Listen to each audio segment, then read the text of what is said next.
ಜೊತೆ ಇವಾಗ ಅರಸಿ ಎಂಬ ಶಾರ್ಟ್ ಮೂವಿ ಮಾಡಿರುವಂತಹ ಡೈರೆಕ್ಟರ್ ಇದೆ ವಿಜಯ್ ಅಂತ, ಸತೀಶ್ ಅಂತ ಇದ್ದಾರೆ. ಇವರು ಈ ಮೂವಿನ ಒಂದು ಮೋರ್ ದೆನ್ 1 lakh ವ್ಯೂಸ್ ತನಕ ಹಿಟ್ ಮಾಡಬೇಕಂತ ಅವರ ಒಂದು ಆಸೆ ಇದೆ. ಸೊ ನಮ್ಮದೊಂದು ಸಣ್ಣ ಹೇಳ್ತಾರೆ.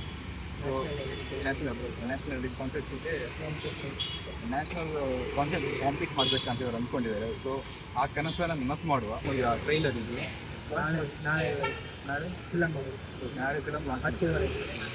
ನಾಳೆ ಬೆಳಗ್ಗೆ 10 ಗಂಟೆಗೆ ಇವರ ಶಾರ್ಟ್ ಮೂವಿನ ಲಾಂಚ್ ಮಾಡ್ತಿದ್ದಾರೆ. ಸೊ ಅದರ ಲಿಂಕ್ ಕೂಡ ನಾಳೆ ಡಿಸ್ಕ್ರಿಪ್ಷನಲ್ಲಿ ಪೇಸ್ಟ್ ಮಾಡಿ, ಸೊ ಅಲ್ಲಿ ಕೂಡ ನೀವು ಚೆಕ್ ಮಾಡ್ಬೋದು. ಸೊ ಈ ನ್ಯಾಷನಲ್ ಲೆವೆಲ್ಗೆ ಹೋಗಬೇಕು ಅಂದರೆ ನಮಗೊಂದಷ್ಟು ಧನ ಸಹಾಯ ಬೇಕಾಗುತ್ತೆ. ಸೊ ಯಾರಾದರೂ ಎಷ್ಟಾದರೂ ಪರವಾಗಿಲ್ಲ, 1 ರೂಪಾಯಿ ಆದರೂ ಪರವಾಗಿಲ್ಲ, 10 ರೂಪಾಯಿ ಆದರೂ ಪರವಾಗಿಲ್ಲ, 100 ರೂಪಾಯಿಂದ 500 ರೂಪಾಯಿ ಎಷ್ಟು ಮಾಡೋಕ್ಕಾಗುತ್ತೋ ಅಷ್ಟು ಮಾಡಿದ್ರೆ ನಮ್ಗೆ ಯೂಸ್ ಆಗುತ್ತೆ. ಆ್ಯಂಡ್ ನಮ್ಮಂಥ ಒಂದು ಚಿಕ್ಕ ಪ್ರತಿಭೆಯನ್ನು ನ್ಯಾಷನಲ್ ಲೆವೆಲ್ಗೆ ತಗೊಂಡ್ರೆ ನಿಮ್ಮ ಒಂದು ಆಶೀರ್ವಾದ ನಮ್ಮ ಮೇಲೆ